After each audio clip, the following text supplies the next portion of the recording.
Hi, Marissa. Thanks so much for joining the show.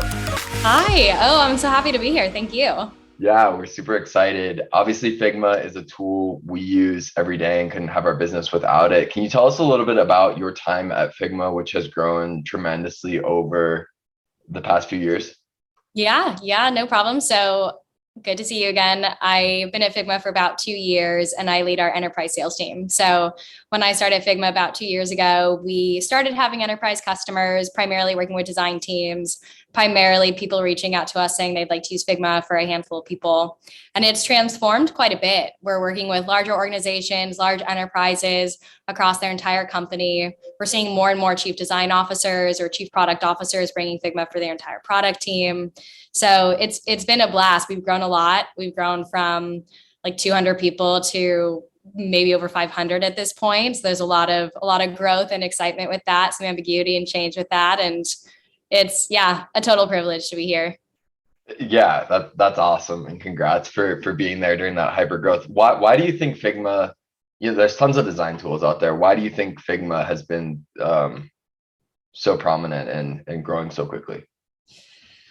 Yeah, it's a very special place to be because the history of design tools, there's one that comes out every year to solve one particular part of the process. And Mhm.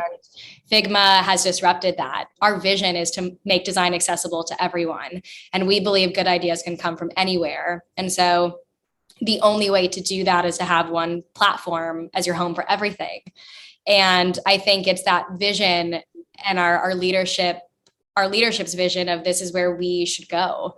And so we have heavily invested in an amazing team that I am so fortunate to be on.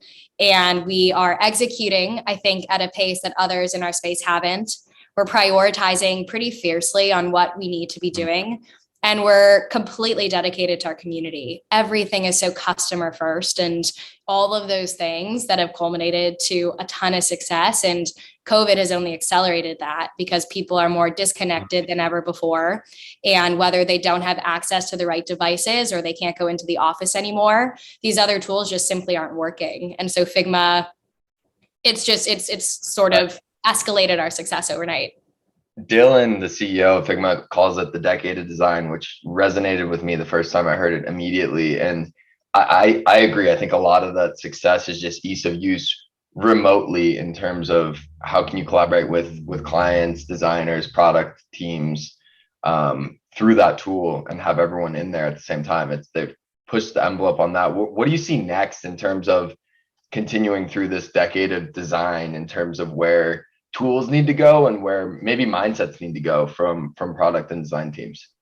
We're constantly thinking, how do we make a more inclusive experience? And FigJam is one of those ways of making a very easy interoperable tool that allows you to brainstorm and then be a part of the design process while not getting in the way of designers. So I think there's something around inclusivity, making something more welcoming, and also bringing more people into the process in a way that makes sense. I think the other that's on everyone's mind is how do we do more around design to code? And I think that's going to be Yeah. something Figma is going to constantly be thinking about is how can we bring designers and developers closer together and turn the handover into a handshake that we talk about all the time. And so I think there's going to be some innovation there too. What do you think are some unique considerations for sales in the design space? I mean, you mentioned chief design officers. I imagine there's other personas and people you're talking to in the design space. And how do you think about sales in this world? So we're constantly thinking about how do we reach our community in a way that makes sense for them? And then how do you engage them along the way? Because they know their business better than we do. And so we see it as like, how can we understand their problems and then problem solve with them and come up with a solution that might make sense, whether that's FigJam or Figma Enterprise, like whatever might make sense for their business. And then I think the other piece we that's unique for us is we're working with people who maybe haven't bought something before.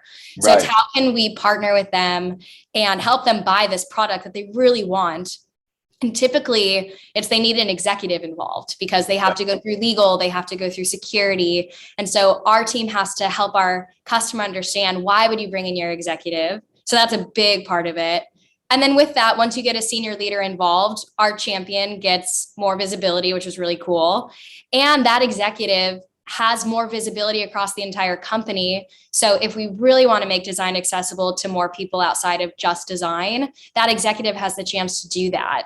Yeah, and you mentioned first time buying a product, and what my mind goes to is product led growth. Obviously, that's a term that's out there surrounding every SaaS tool, but how do you help them navigate that? The fact that, okay, this is a free tool, and then, yeah, we want to kind of instill this in your organization. They might have existing tools. There's probably some stakeholders that are more hesitant to hop off a tool that they may be accustomed to, which is understandable. Yeah, totally understandable. I think for us at the end of the day, if someone's using Figma, we're really happy about it. So Yeah, we usually say, we're so delighted you found Figma. Like, what do you like about it? What are you trying to accomplish with it? Usually they are trying to build a design system or they're trying to quantify the impact of their work. And so once we understand, like, what are you trying to do? Then we can say, oh, it might make sense for you to look at Figma organization then based off of what you're trying to accomplish. So it all comes down to like, what are they trying to do? And are they on the best version of Figma? And right. then from there, we kind of plan together, like, how should we proceed forward? So Marissa, last time we were speaking, you mentioned that 55% of editors within Figma are not designers, which kind of blew my mind. Can you help me understand that? Like, who else is using this tool? I assume, most people in there are designers, but apparently that's not the case. Yeah, it is so fascinating that that is what's happening. And I think we do see teams start with Figma who are designers. So we'll see this natural, like 10 to 20 design team is on Figma. And then they slowly add in their developers or their PMs or content writers. And suddenly that leads to this 55% non-designers, which is incredible to think about. And our data team put out a great blog post last year that was saying that in 2019, it took 19 days to introduce developers into a Figma file. And last year it was 10. And so our design community is bringing in their design partners earlier into the process, which is speeding up cycle times. You're getting feedback faster. And so I think we're just going to see this more and more. And it's really exciting to see that Figma creates that environment for people to want to do that. Yeah, no, that's awesome. And still a surprising stat. I Yeah. still can't wrap my head around it. I guess there's a lot of product people that maybe aren't considered designers in that number, but that is impressive and awesome to see. Question here, what advice would you have for new designers entering the field or maybe just new Figma users in general? Yeah. We talk to a lot of designers on the sales team. So I'll share at least what I've observed from others is one, they leverage our community quite a bit. And the Figma community, if you're unfamiliar, is a space online that creates an inclusive place for people to share. And there's so many wonderful assets on there, from design systems to different templates you can use for various brainstorms or other things you want to check out. So it's this great place where you don't have to start from scratch, help people hit the ground running, just get inspiration. So that's certainly one, is leverage our community. And then the second would be feeling comfortable to share your work and bring people in earlier into the process. And I think we're just seeing that the space is going towards a more inclusive, bring people in early, get feedback faster, build better products faster. Like, that's what Figma allows for. So I'd encourage that type of work. Marissa, tell me a little bit about your team and the culture that you've experienced there at Figma. Yeah. The team, I'd say, is one of the biggest reasons I stay. The product is incredible and our customers we're really, really fortunate to have such incredible customers. And the team is just so special, from our leadership to my actual team of salespeople. They're so collaborative. Everyone is so engaged. We're all so dedicated and committed to this vision. And you see it come to life in so many special ways. And we do things like volunteering around the city to give back to those around us. And we get together when it's safe to just like see one another and have fun. And it's just a really special group of people. And I think that's what's leading to a lot of our success, is people feel like it's safe and inclusive and they can contribute their ideas. And we're still small enough that people are making an impact on how we do things.